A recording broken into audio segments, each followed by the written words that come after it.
So the fresh classic and hardcore servers is just on the horizon, and therefore I've decided to put together a guide with tips and tricks you can be using on your journey to level 60. Alright, so the first thing I would highly recommend you to do is to go to your Battle.net account and apply an authenticator. By doing this, you will add an additional 4 slots to your backpack. So instead of having 16 slots of inventory space, it will now be 20. Here's a quick tip for you. If you're about to cast your Hearthstone and you would like to get to the original location, but also change your Hearthstone location so the next time you need to use it, you will be able to get to this destination, then you can change the Hearthstone location just as you cast it. So as you see right here, I get teleported to the human starting location, but my Hearthstone is now also bound to Goldshire. If you find it difficult to do this trick yourself, then you can always get the add-on Rested Experience, as this will help you do the trick. I'll get back to this add-on later in the video, because it also has some other nice features that will help you level more efficiently.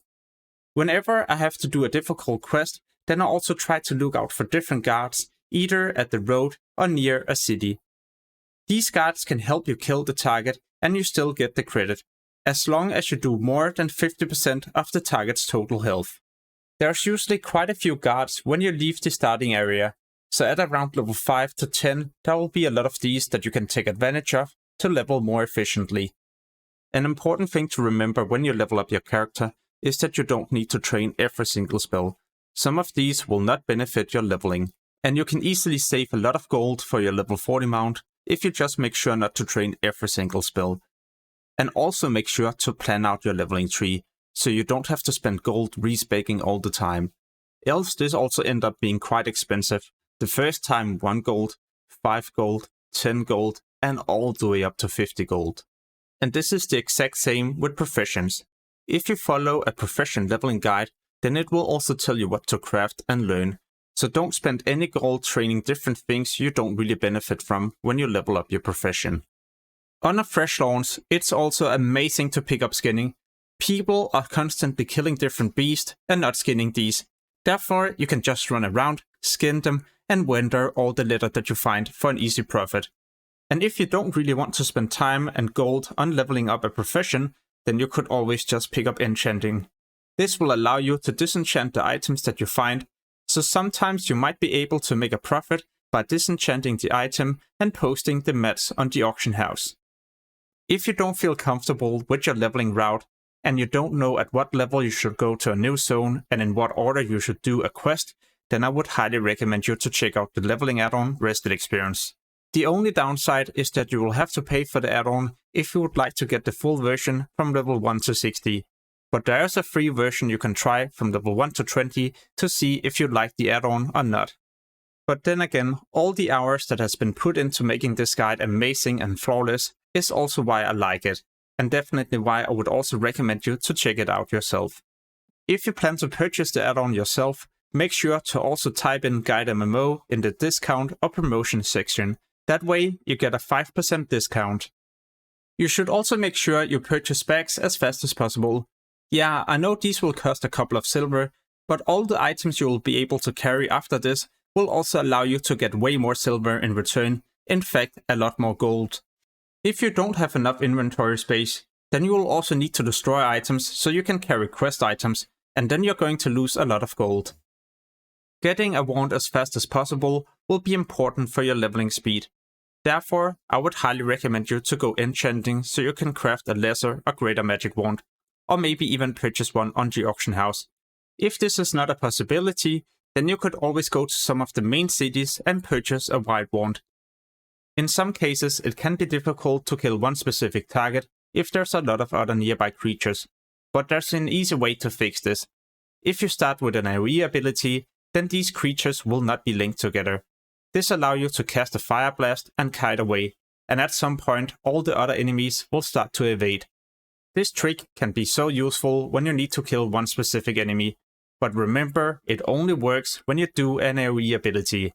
Because when there's many monsters and you pull one of them with a single target spell, then they will also be linked together. So whenever you now attack one of them, then the reset, or well, the evade time will also reset for all of them. So you will either have to be able to kite around and kill the enemy at the same time and then reset the fight, or just reset the fight immediately. You have probably heard this so many times before. First aid is mandatory for every single class, so you can heal in combat, and even as a healer, it's also a great way to save mana. But did you also know that first aid is an amazing way to make gold when you're AFK? So when you get to Silk Cloth, but also Mage Weave and Rune Cloth, then you will be able to make a profit when you convert the cloth into bandages.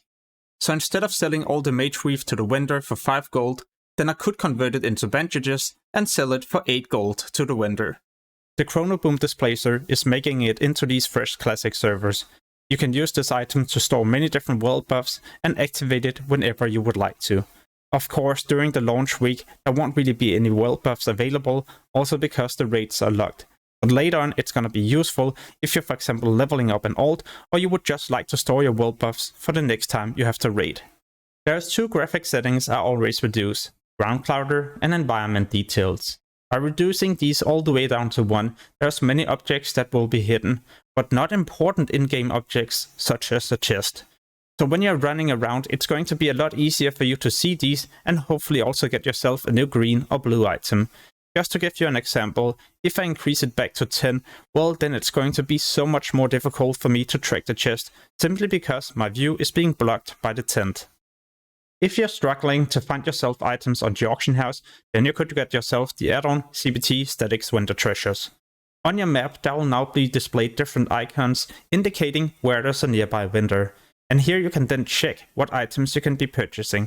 For example, if I go to this location in Wetlands, there's going to be an NPC selling many different green items. And as you can see, some of these are up for grab. Another way to get green and blue items, at least guaranteed green items, is always to kill nearby rare creatures.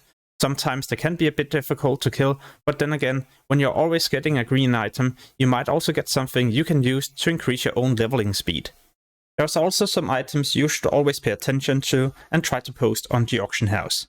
The first material I'm going to highlight is the Light Feather. This you can collect whenever you kill different birds in the game. At the beginning, when there's a ton of people leveling, there will also be plenty of these on the auction house, and usually this sells for pretty much the same as the vendor price. Then later on, when more people get to a higher level and the average gold also increases, well then the price will also increase for these, as you use these as a mage for slow fall and as a priest for levitate. So when there will continue to be a demand for an item and the average gold the player has also increases, well then the price for these will also increase.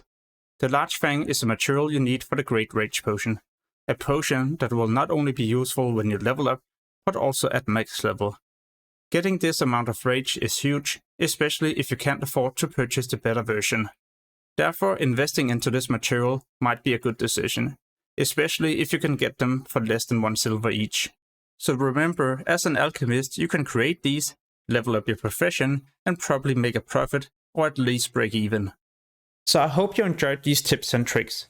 For more classic videos, make sure to subscribe, as I'll be publishing a lot more in the future. And on my channel, you might also find something else you'll find useful.